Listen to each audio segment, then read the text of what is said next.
I can't tell you how excited we are. We are delighted to be back with Series 2 of the Hidden London Hangouts. My name's Alex Grunden. Welcome back. Series 1 was splendid in many ways. We were all locked down. We wanted to learn some stuff about the London Underground, and we wanted to laugh along the way as well. We did that. Big tick. Series 2 means we can go out and see stuff on your behalf and learn and laugh as well. I don't do this on my own. I've got 3 amazing people from the London Transport Museum who are thrilled to give their knowledge, their time and their laughs to me every week. So first of all, let's say hello and welcome back to Chris Nix. Hi Alex, it's great to be back. Season 2, here we are, ready to go with a big one. Your roundel, you've put your special sign in there again. And Siddy Holloway, how are you? You're looking amazing. You look like you're on a sort of like a late night TV show set. I am on a late night TV show. What do you mean? It's called Hidden London Hangout Season 2. I'm super excited to be back. It's lovely. And Laura Hilton Brown, I'm loving the flowers and the plants in the back of your set. Welcome back. Hi everyone. I was a little bit worried that I look like I've got a plant growing out of my head. I don't. It is the same one from season 1, but it's kind of, it's grown rather large. So yeah, there we go. I love that. Speaking of which, Laura, have I ever shown you the size of my monster? Ooh, no, you haven't. I'm excited about that. Side, can you see my monster in the background? Series 1, I love the fact they all come to the screen. Series 1, you couldn't even see that. It's grown like crazy. It's like Jack and the Beanstalk, my monstera, my cheese plant. It's fantastic. Anyway, this isn't a horticultural show. This is the Hidden London Hangouts. And today we're going to the absolute genesis of tube railways in London. This was the City and South London Railway. And the station we're looking at is the very first. King William Street. Chris Nix. This is a place of huge history, isn't it? It absolutely is, Alex. As you say, it was kind of the first tube that was built in the world, deep tube, and it was also this particular station was the first one to become disused. It had a very short life, only lasted 10 years. Opened formally on the 18th of December 1890 and was closed by the 25th of December in 1900. Had a good start. Prince of Wales, Edward, came to give an inaugural ride on it, for reasons we'll go into in the episode, it was not a technical success, and it was quickly routed around to Bank Station in what we know as the Northern Line today.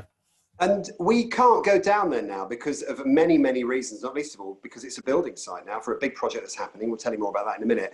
But Siddy, you've been down there in that cavern, that amazing historical timepiece. What was it like when you went through that door? How did you feel? Oh my gosh, it's been quite a while now. We went in the summer of 2015, and what did it feel like?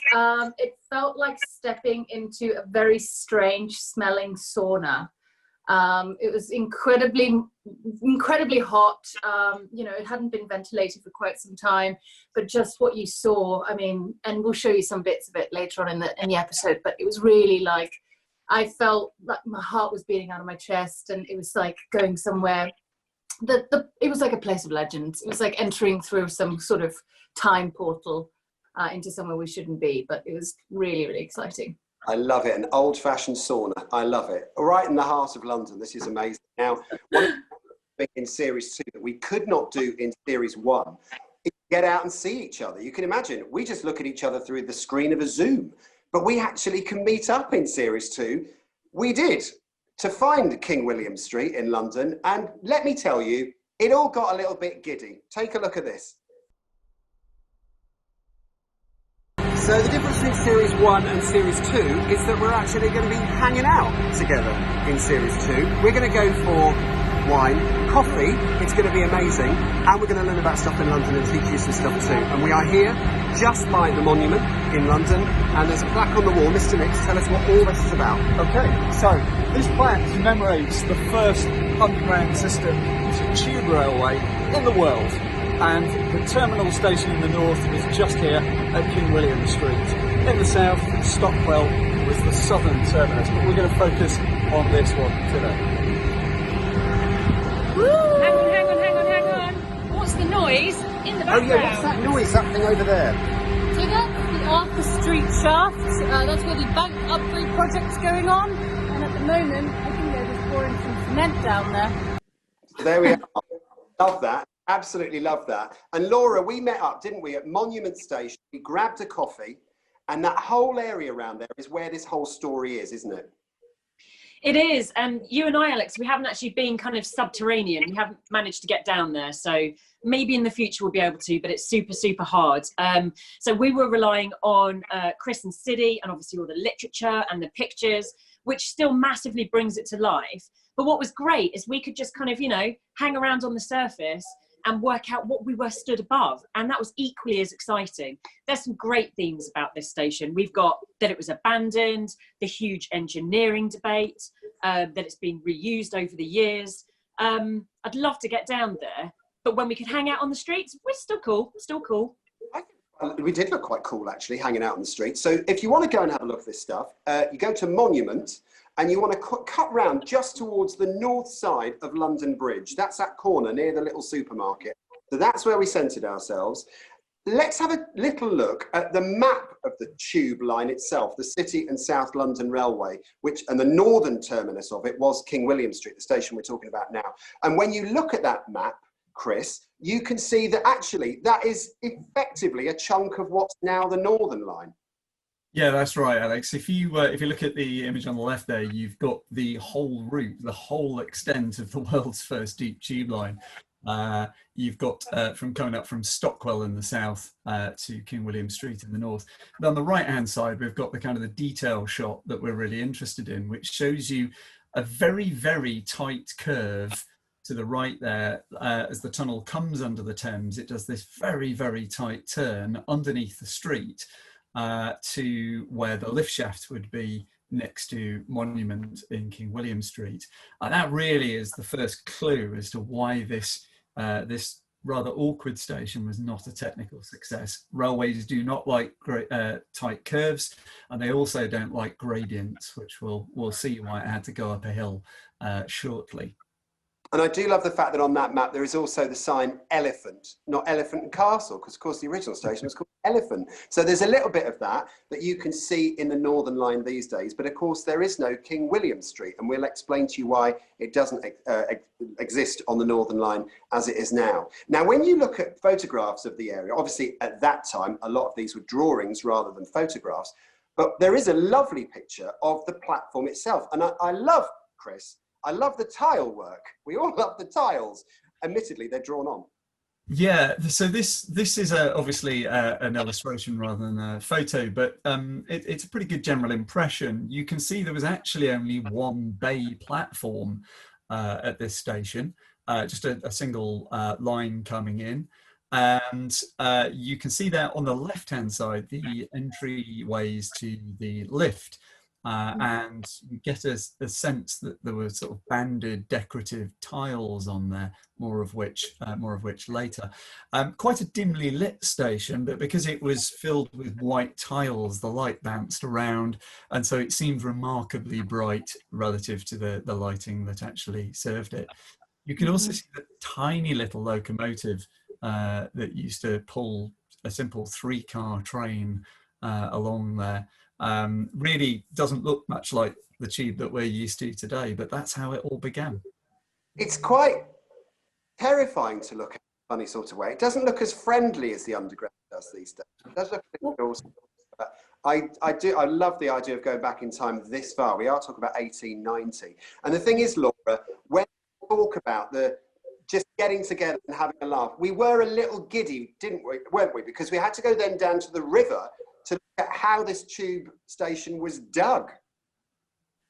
We did, and if anybody takes anything away from this next section, it's how to style out and present a clip by us three. I hope you enjoy it.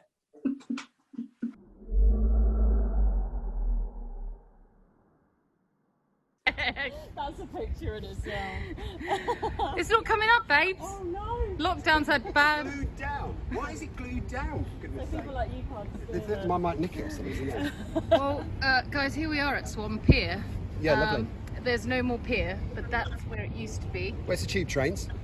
Tube trains. Well, King William Street is kind of, the running tunnel went all the way underneath there, and that's where the first caisson was sunk basically where they started digging for the city in South London, and then it goes sort of around, not into you, And up there. but up there. Yeah. Love the fact as well, yeah, that you new word, caisson. I'd like to dig a caisson in the sand on the beach. It's something that Chris taught me, you know, the caisson stuff, and for some years I got that word wrong just because I always thought it was like a cooking utensil or something, but it sort of sounds like one, right? But yeah, I've got to say, very, very, very great handwork there by me. But you know, there's very little that remains of the original structure that everything was built from today. So we kind of have to use our imaginations a lot when we're trying to explain these locations.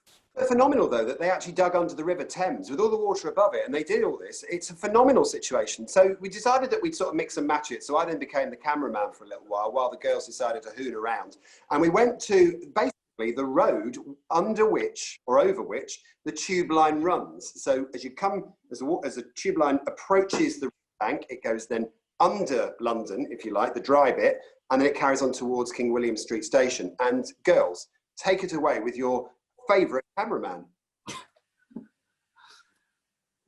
Okay, so we are on the north bank of the Thames. Just over here is where there was a pier called Swan Pier back in the 1880s, where they started the construction of the City and South London Railway, the first deep tube in London.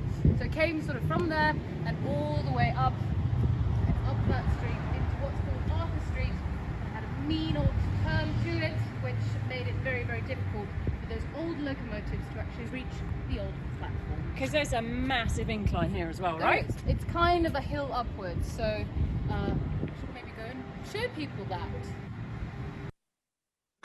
I love this, and what naturals you are at live. Awesome. Not a second take in sight. Go girls, get on with it. What I love as well is that we are beginning to see that underground lines follow roads. Can you just explain to me why that is? Because there must be a reason why they tend to follow roads above. Yeah, well, it's because of something called wayleave. So when they were starting to build these old deep tubes, they realized that, you know, as they were plotting them out, it's easier to build them underneath big roads rather than say other like buildings or anything like that, because there was always a slight chance that there would be some subsidence, i.e. something would collapse a little bit on the surface. Yeah, and so if you do that where there's a road, it's easily fixable and you're not messing with the foundations of buildings or anything like that. Plus it means if you go underneath any buildings, you have to actually pay something called wayleave. You have to pay people that own that building essentially rent, because they own the land underneath it. So if you go underneath the roads, they're owned by all of us, and therefore you don't have to pay anything. Explains, I suppose, why when you look at sort of physical maps of London and superimpose the tube lines on top of it, they do tend to follow the roads. It's just because of the historic reason for not having to pay to put it there. Yeah, exactly. And it's kind of brilliant because, you know, it means that they could always kind of modify or start work or any kind of engineering if they need to do it. You know, even in modern day London, they can still kind of do it without worrying about anything. It's fantastic. Now, Laura, we discovered this. I didn't realise that you are an enormous fan of tiles. Never knew this until the start of Series 2. Can I put something in your eye line which is going to tantalise and excite? Absolutely. Oh, by Jove. The interior. Talk us through what we can see here. So you remember the black and white illustration that we were just looking at moments ago, and I mentioned that you could see there was a sort of a twin tile banding on there. Well, there you go. There's some of it for real on the stairs leading down to the platform. And what you've got really is many layers of history there, sort of almost archaeology in one photo. You can see the very fine decorative tiling band with the white tiling above it and sort of more cream colour below it. And then you can see rather crudely bolted straight through it without much sympathy for the original aesthetics, the modern cabling ducts. And yeah, it's surprising that tiling lasts so well, really, when you think how long that's been there, 130 years, and it's most of it's still there. Blues that were built in the 1960s, and they've got fewer tiles than that.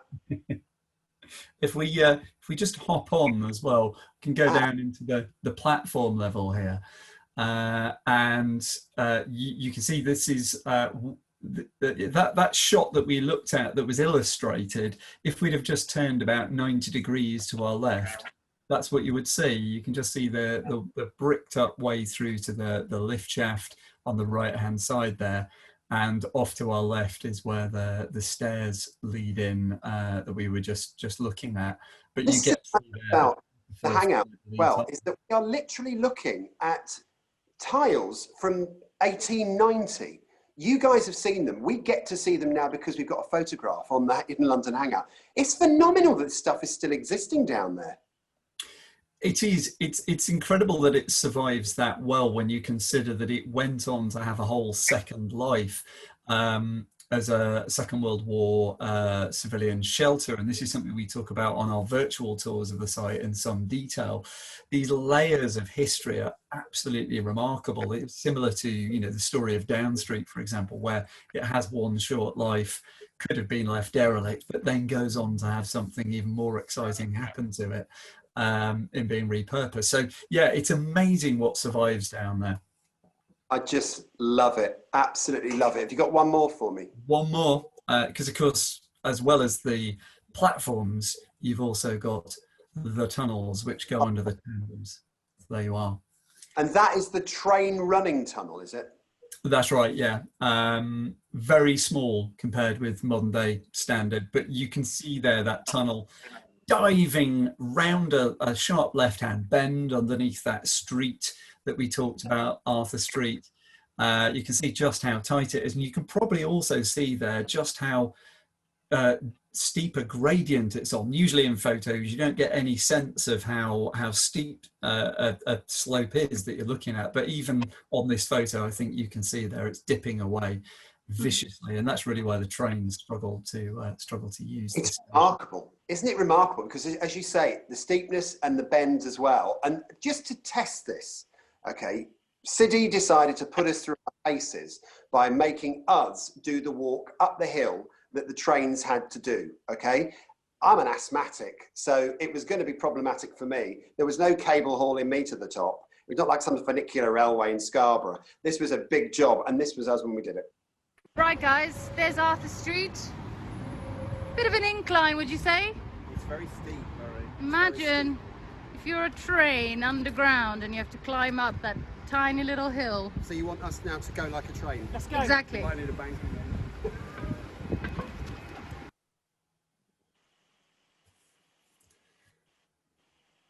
Guys, how was that?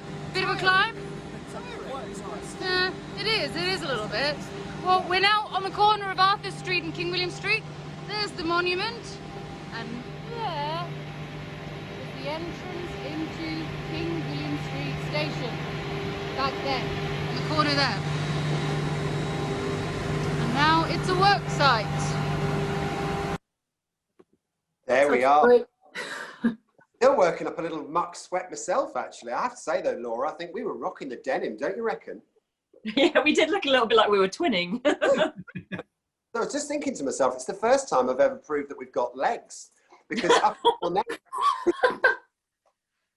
just if you're lucky, you get a head. That's it on a Zoom. But no, we've actually got full legs, working legs. It's great. And if you're even more lucky, we're actually wearing something over those legs when you see us. Yes, because normally I just do this in my pants.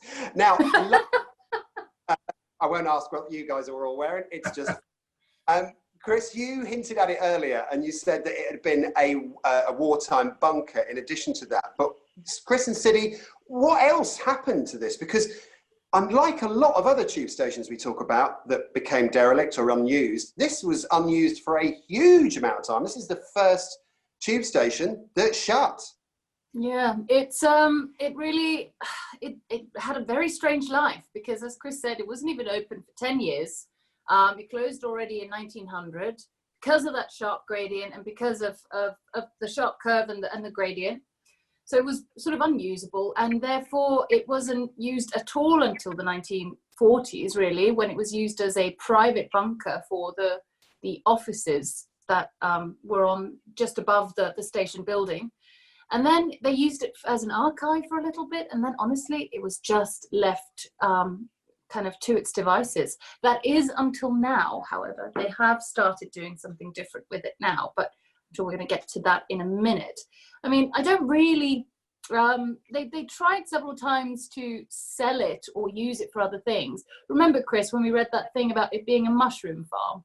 Yeah, I think that was a newspaper article that suggested that it might be suitable for use as a mushroom farm, which of course preempts what happened with Clapham Common deep level shelter getting turned into a salad farm. But I think Sidney and I were really lucky in that when we went to visit it for the first time, and that very kind of humid, damp visit to the site, we got to see it just before its when it was about to be reused as the access route for the bank extension project that we saw there at the top of Arthur Street. So Alex, if you'd like, we've got a couple of shots of that for you. Please show me. Okay. Well, one of the things, there we go.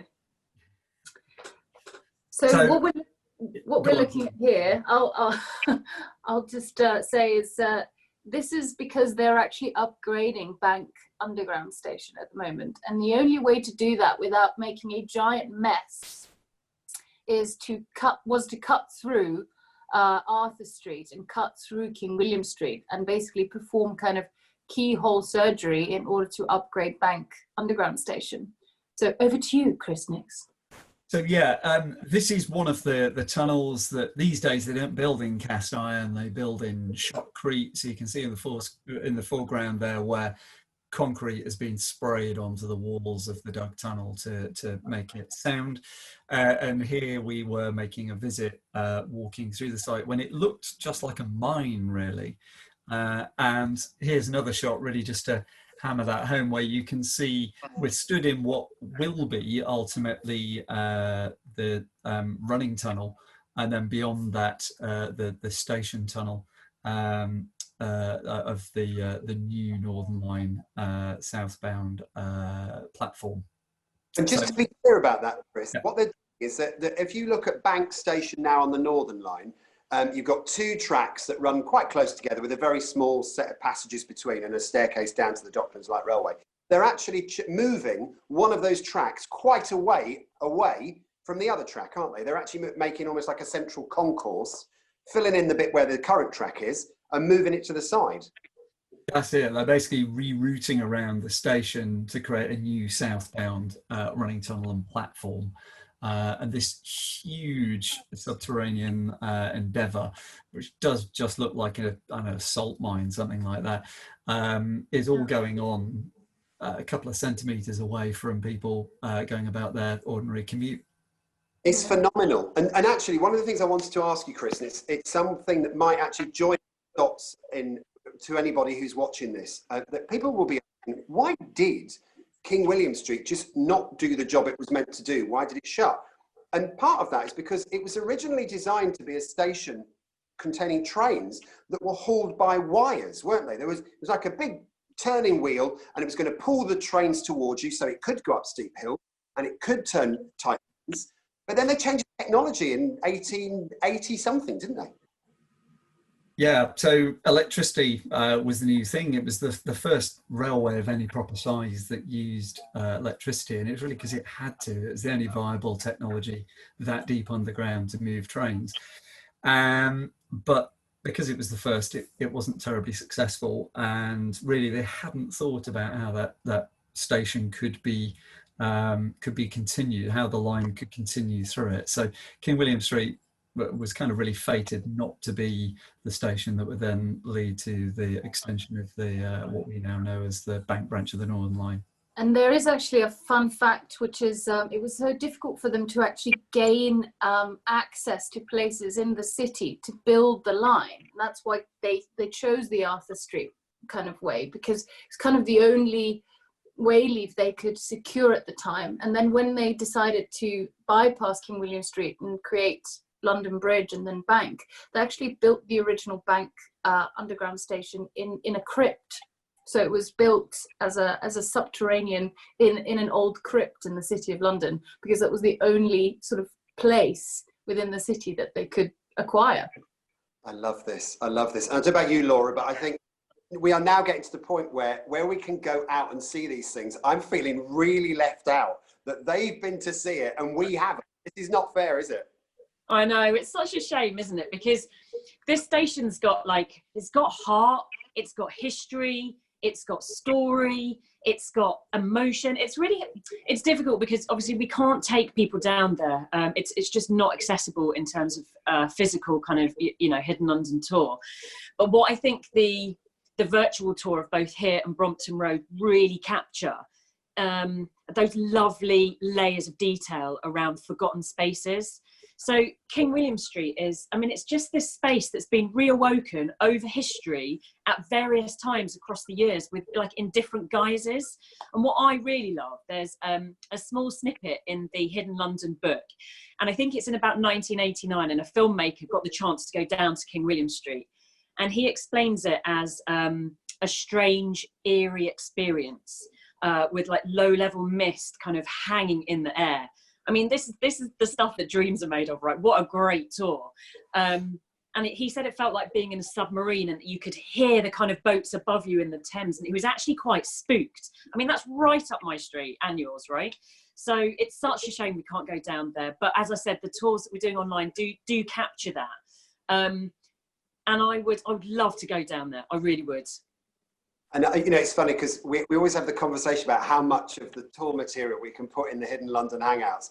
And it's always that kind of can we have one more photograph? Can we have one more photograph? So I'm always pushing on your behalf to get more content on these Hidden London Hangouts. I promise you that. But it's interesting, isn't it, Chris, that as a station that closed, the recent equivalent of King William Street is Charing Cross on the Jubilee line. It wasn't open for very long, and then suddenly it just wasn't needed anymore.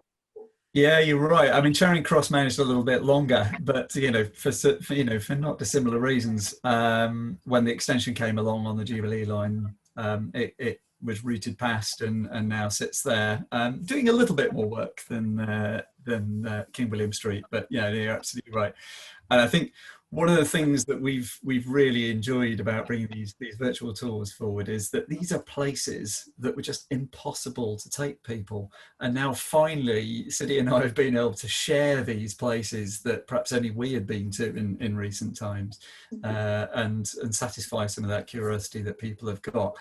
But we do have one other photo. Laura's I was going to say. Laura's mentioned Brompton Road, and Alex, I know you were pushing for one extra little piece. So should we take a quick look at one from there as well, and have a preview of something that we'll cover later on in the series? I love this because this is one of the places that we canvassed to get on Series 2. And this station operates on the Piccadilly, was on the Piccadilly Line. It's now been closed many, many years, but it does look stunning. Go on, do the reveal, Nix. Okay. Look at that. It's just there. It's still there. And we were deciding what ice cream flavors that was. I think that's salted caramel. Siddy thought it was mint choc chip. And Laura, was that vanilla? I mean, you've been down there, you lucky monkey.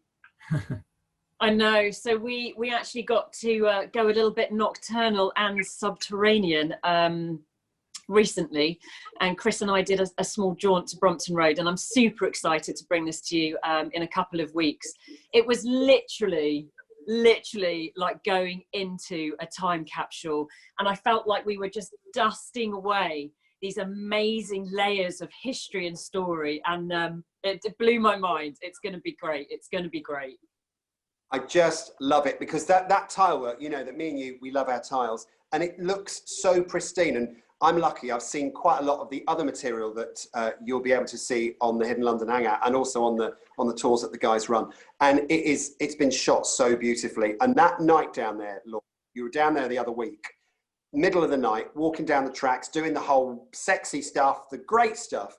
filming this. I mean, how did you feel at the end of the night when you'd seen a bit of London that nobody else really has had the chance to see?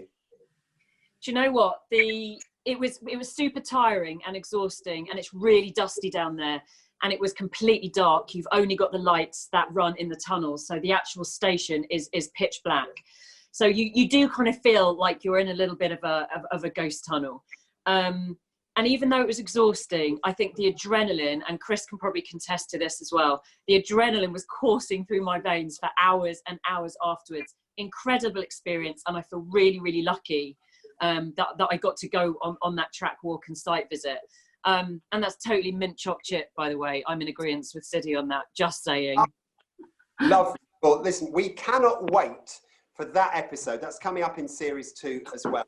All the usual features are here as well. Notes, queries and questions. If you've got a question for the team that you'd like answered, something that, you know, burning question. Remember in series 1, we asked that question about what those stenciled letters were on the platforms. Suddenly we got an answer that made sense, thanks to you. So if you've got a question, leave it below, subscribe to the LT Museum's YouTube channel, leave a question below and we will answer them. A couple for you guys already, and you can answer them next week. I'm not going to put you on the spot. David Rogers says, tell us the history of St Mary's Station between Aldgate East and Whitechapel. I think it's got something to do with the war, so there's a bit of homework for you. And we can do that as a future episode, actually. Yeah, we've been there. Yeah. We've been there. And in series 3, we'll get a commission, I guarantee it. Gordon Lee says, has the tube ever carried freight? Yes. Well, we know the answer, and we'll do that. Yes, we can cover. Do you want the answer now? Go on. Yes. Yes. Later. What it was. That was a really in-depth answer, guys. Well done. Yeah, affirmative. We're trying to do shorter episodes. So, David, Gordon C, I hope that answers your question. Yes. And Mike Fuller says, if you're going to Holborn and Aldwych, you were watching carefully on that preview, weren't you? Because we are going to go to Holborn and Aldwych, and it's going to look fantastic. Those platforms are amazing. Could you tell us a little bit about the Kingsway trams at the same time? Go on then. Yes. Love this. Love this. So if you've got a question, leave it below, or do the Instagram thing. Follow Alex Grunden, Chris Nix, Siddy Holloway, or you can follow at LT Museum on Instagram. That will be your easiest way to DM us, slip into our DMs. We love it. That's going to be fantastic. Don't forget all the virtual tours and all that kind of stuff. It's all on the website. And next week, actually, can you just talk amongst yourselves for a minute? Oh, okay. Yeah. Well, what's he doing? After all, so I suppose we could. Slightly worrying. What's he Have doing? you got a new cushion? Oh no, he's probably gone on a maquette spree, you guys. That's probably what's happened. This was just a way for him to show off his new cushion, wasn't it? I can do maquette though. If he's doing maquette, that's quite exciting. I've got to ask though, what are both you, Laura, and Alex Grunden feeding your plants? They're I know, right? taking over. Oh, he's back. First up, football kit. How's this? This is the moquette outfit. That's brilliant. See, look at this. That is the squares moquette that the Piccadilly Line uses, and they've turned it into their football kit. Oh, that's amazing! How cool is that? It's on the back. You caught me on the hop. I was going to try and find my Maquettopedia. You were. Sorry about that. Mel, it's so sweet, and there's there's so many. Gem, Piccadilly FC, 3 times Division 1 champions in the London Underground League. Who knew there was even one? We've been running since 1996, about the same as the tube stop of the Jubilee Line. We recently won the Division 1 title in season 2018, 2019 and 1920. We're sponsored by a little restaurant in Angel and some estate agents in Highgate. And also, can you just let everyone know that our Twitter handle is Piccadilly FC, and on Instagram we are Piccadilly FC 1996. Woohoo! Way to My go, Piccadilly FC! So proud. My dad would be so proud I'm wearing a football kit. When I was, my brother got an Arsenal kit, and I said I wanted a Chelsea one because I thought I looked good in blue. That's how tragic it always was. Many years ago. Chris Nix, thank you so much for this episode. Thanks, Alex. It's great to be back with you all. Fab to have you back. Siddy, looking amazing, full of smiles. We're so glad you're back too. Thank you so much. I'm so excited we're back. This is such a joy. And Laura, reach out, hold my hand. We are going travelling. I'm really, really soon into amazing tube stations. I'm totally going to work on my presenting skills, but it was a lot of fun to make that episode. So I'm super looking forward to series 2. Can I just say, anything where you go, show us where we've got to go. I just got totally overexcited. I absolutely love it. So don't forget, subscribe to the YouTube channel, leave your questions and comments below, and don't forget to like us because we love you. Siddy Holloway, Chris Nix, Alex Grunden and LT Museum on Instagram. And next week, we're doing something really cool because we have the tile episode. So from my lump of London clay from King William Street, it is London clay, it's not anything else that's been put in a box. Have a great day and stay safe.